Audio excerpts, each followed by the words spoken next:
Hi, my name is Barry Fitzgerald. I'm the manufacturer's representative for Nextchip Corporation of South Korea.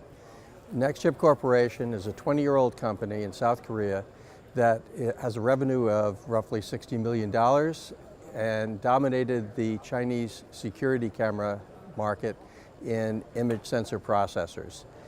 They've now moved into expanded roles into ADAS and automotive vision applications for their product and more.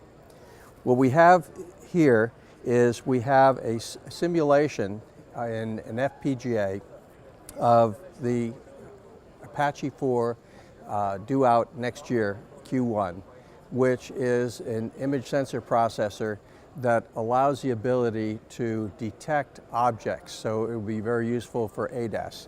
Over here we have the input information coming in from the cameras, and over here we have what would be the output. And you can see over here, you will get a detection of objects, and then that is done in hardware. Using software then, it determines and categorizes exactly what those objects are, such as a vehicle, a pedestrian, or a lane.